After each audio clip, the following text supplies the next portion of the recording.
Assalamualaikum Football United, ringan amatiran ala gua. Oke, kali ini gua akan ngobrol tentang preview pertandingan Manchester United menghadapi Liverpool. Pertandingan yang menurut gua akan tetap horor, akan tetap menakutkan, terutama bagi kubu Manchester United. Kenapa? Karena masih labilnya penampilan dari pasukan Erik ten Hag di dua pertandingan awal. Masih kacau, masih belum kompak, masih belum rapi. Ini sangat berbeda dengan apa yang ditunjukkan di preseason. Langsung aja menurut gue kemenangan 4-0 atas Liverpool di Bangkok ya, menurut gue tuh sama sekali tidak bisa jadi acuan. Kenapa? Karena di babak pertama Manchester United menurunkan tim inti. Liverpool banyak menurunkan pemain muda dan juga pemain cadangan. Itu saja cukup sering membuat kewalahan lini belakang Manchester United. Luis Diaz beberapa kali mengancam gawang dari David De Gea.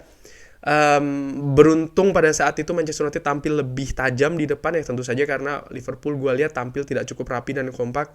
Tapi setelah babak kedua keadaan berbalik, Manchester United justru lebih banyak bertahan dengan pemain lapis duanya, sementara Liverpool yang menurunkan pemain utamanya pelan-pelan makin menguasai pertandingan dengan memiliki beberapa peluang. Tapi gue lihat memang pada saat itu Liverpool masih belum nyetel, katakanlah demikian, sehingga akhirnya kebobolan. Tapi menurut gua sekali lagi apa yang ditunjukkan di pertandingan itu di Bangkok ya sama sekali tidak akan menggambarkan apa yang akan terjadi di Old Trafford di hari Senin malam atau hari Selasa dini hari waktu Indonesia. Menurut gua ada 3 faktor yang harus dilakukan oleh Manchester United. Langsung aja, nomor 1 adalah Luis Diaz dan Mohamed Salah. Dua pemain ini menurut gue harus diwaspadai karena Manchester United di pertandingan di Bangkok ya cukup kesulitan, kewalahan menjaga Luis Diaz yang menurut gue di 2 pertandingan awal Liga Inggris juga tampil cukup tajam, determinasi cukup tinggi, tajam dan cepat ya. Luis Diaz ini mengancam juga sering gawang lawan, jadi harus diwaspadai. Mohamed Salah tentu saja mesin gol dari Liverpool ini menurut gue masih menjadi salah satu pemain yang berbahaya dari kubu Liverpool.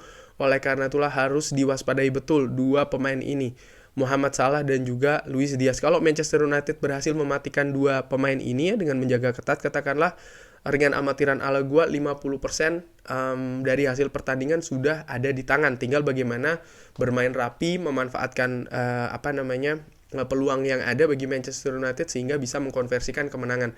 Tapi kalau Manchester United tidak berhasil menjaga atau bahkan mematikan dua pemain ini, Luis Diaz dan juga Mohamed Salah, maka menurut gua ini akan cukup bahaya bagi gawang David De Gea dan juga akan menimbulkan kesulitan bagi lini belakang Manchester United. Faktor kedua menurut gua, Manchester United ini menunjukkan ketika bermain di Bangkok yaitu adalah tampil dengan pressing tinggi yang rapi. Ini juga harus dilakukan besok ketika menghadapi Liverpool.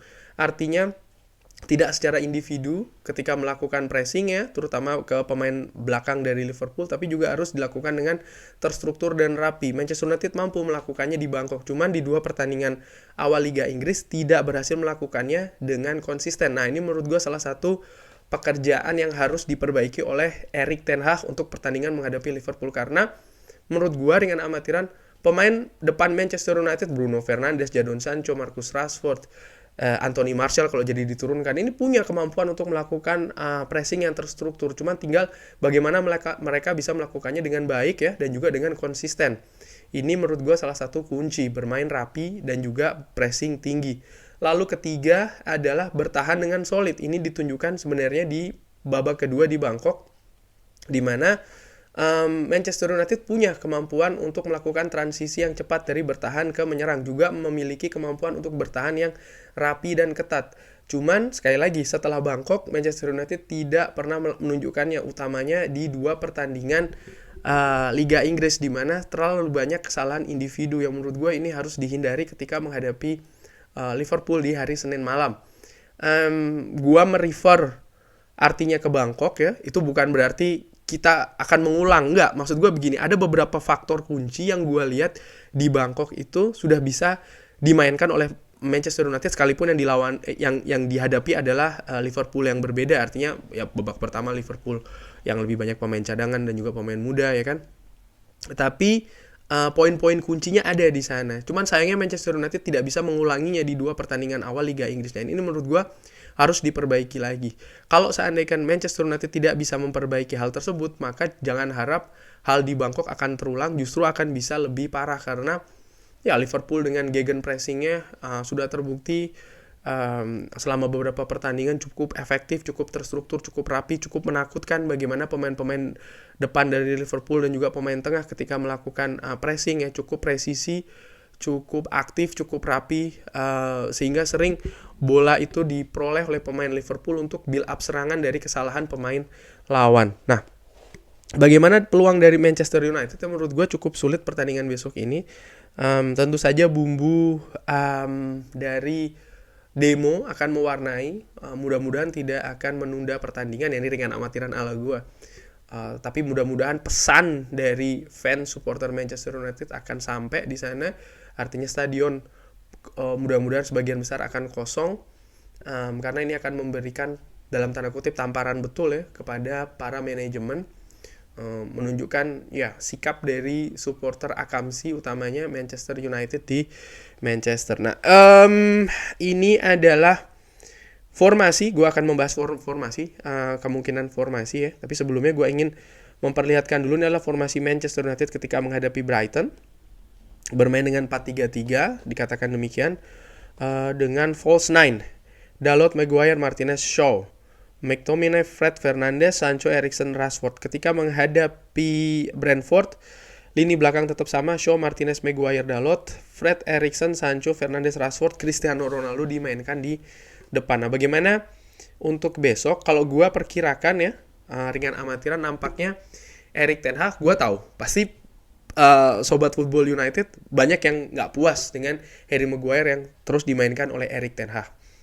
Cuman kalau gue melihat ya, ini ringan amatiran ala gue, Erik ten Hag ini nampak dia ingin mematangkan mematangkan starting 11 ini terlihat betul di pre-season, di mana tim babak pertama hampir selalu sama yang diturunkan. Oleh karena itulah, ini sekali lagi gue akan bikin dua, satu perkiraan, satu harapan. Perkiraan gue, Erik ten Hag akan menurunkan back four yang sama, Dalot, Maguire, Martinez, dan Shaw. Fred dan Eriksen akan dimainkan ya. Casemiro belum bisa diturunkan kabarnya. Lalu Sancho, Fernandes, Rashford, dan Cristiano Ronaldo akan dimainkan di lini depan. Ini perkiraan gue, sekali lagi melihat bagaimana pola dari Erik ten Hag. Ya gue sih pinginnya Erik ten Hag berani tegas. Artinya pemain-pemain yang tidak tampil bagus di 2 pertandingan sebelumnya diistirahatkan. Cuman setelah pertandingan menghadapi Brentford, Erik ten Hag mengatakan ya sebenarnya gue ingin ganti 11-11-nya. Artinya 11 pemain buruk semua. Apakah akan diganti semuanya ya? Gue tidak melihat demikian ya. Nah, ini perkiraan gue. Bagaimana harapan gue? Ini dia harapan gue. Masih main dengan 4-2-3-1. Harapan gue adalah di back tengah Lindelof dan Varane yang dimainkan ya, Victor Lindelof dan juga Rafael Varane. Rafael Varane pemain menurut gue cukup bagus di lini belakang, cukup tenang, skill tinggi, postur tubuh juga besar ya kan. Hanya permasalahannya transisi, utamanya dari menyerang ke bertahan, yang menurut gue ketika menghadapi Liverpool besok Senin tidak begitu penting back untuk ikut naik ke atas, karena konsentrasi tentu saja harus mengamankan daerah teritori lini belakang dulu. Oleh karena itulah gue berpikir Rafael Varane berserta dengan Victor Lindelof yang cukup bagus piawai dalam mendistribusikan bola-bola direct dari belakang. Di sebelah kiri Tyler Malacia, menurut gue Luke Shaw di 2 pertandingan terakhir tampilannya nggak banget. Sudah waktunya untuk Tyrell Malacia yang tampil bisa lebih baik ketika diturunkan, walaupun menit bermainnya tidak banyak ya, untuk diberikan kesempatan dari awal. Terlihat betul Tyrell Malacia ini mengerti apa artinya bermain di Manchester United. Erik ten Hag menyinggung selalu kalau ya tanpa karakter, tanpa attitude yang tepat di atas lapangan, taktik strategi tidak akan berguna. Tyrell Malacia menurut gue bisa melakukannya, artinya dia bisa menunjukkan attitude, sikap yang tepat. Lisandro Martinez menurut gue ditempatkan di gelandang bertahan sebagai dalam tanda kutip tukang pukul. Di samping juga dia bisa turun untuk menjadi back tengah ketiga di belakang dengan bermain 5-3-2 itu juga bisa. Tapi yang jelas Lisandro Martinez bisa bermain di gelandang bertahan, walaupun beberapa waktu terakhir di Ajax dia lebih sering bermain sebagai back tengah, tapi menurut gue dia punya kapasitas untuk melakukannya, untuk ya merebut bola-bola di tengah yang ketika pertandingan menghadapi Brentford dan juga menghadapi Brighton kita cukup sering kehilangan bola di lini tengah. Umpan-umpan Lisandro Martinez juga menurut gue cukup bagus, cukup akurat ya, sebagai pemain belakang, cukup tenang juga, dengan adaptasi kalau seandainya dia bisa langsung nyetel ya. Konsentrasi yang penuh, fokus juga menurut gue akan jadi pemain yang cukup berbahaya di lini tengah dalam hal memenangkan bola. Eriksen bisa menjadi penghubung antara lini belakang, lini tengah dan juga lini depan.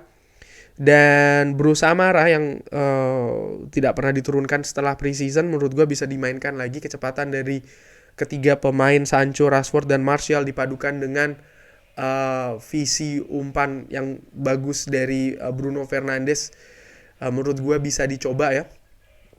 Sehingga ya gue pikir sih Bruce Amara bisa dicoba nih, tentu saja dengan catatan kalau Anthony Martial dikabarkan sudah kembali berlatih bisa diturunkan, dengan mencadangkan Cristiano Ronaldo, karena di pertandingan menghadapi Brentford gue melihat Cristiano Ronaldo masih belum siap ya, secara fisik dan juga secara mental untuk bermain penuh sepanjang 90 menit. Tentu saja nanti bisa diberikan menit Cristiano Ronaldo, apakah di babak kedua atau di menit keberapa lah gue nggak tahu, tapi yang jelas untuk bermain dari awal gue dengan amatiran agak meragukan Cristiano Ronaldo, karena ya dia belum ikut preseason ya kan dan lain-lain. Gue tahu dia pemain bagus, dia pemain yang oke, tapi permasalahan juga gue ngelihat dari sisi mental, dari sisi non teknis ini yang harus diperbaiki dulu oleh Cristiano Ronaldo. Sekalipun ya dia ada di rencana dari Erik ten Hag, dan gue secara pribadi gue juga menyukai Cristiano Ronaldo, dan gue perkirakan dia masih tetap akan menjadi, kalau dia stay di Manchester United ya, dia akan menjadi mesin gol bagi Manchester United. Tapi sekali lagi dia harus di treatment with care, artinya pelan-pelan, tahap demi tahap ya, proses demi proses, karena ya segala sesuatu yang dilakukan secara terburu-buru itu tidak bagus. Kurang lebih demikian. Bagaimana menurut teman-teman? Oh ya, prediksi skor cukup sulit sih ya. Seri saja menurut gue sudah bagus, melihat bagaimana kita bermain, Liverpool bermain ya. Sekalipun ini bermain di Old Trafford, mudah-mudahan pemain bisa bermain dengan attitude, dengan karakter sebagai pemain Manchester United, karena menurut gue di situ kuncinya.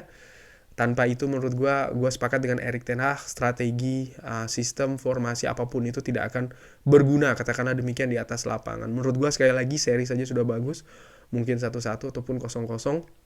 Bagaimana menurut teman-teman perkiraan skor? Bukannya gue mau pesimis ya, gue cuma pingin realistis juga sih. Tentu saja gue ingin Manchester United menang ya, tapi gue sekali lagi berusaha untuk objektif dan juga realistis.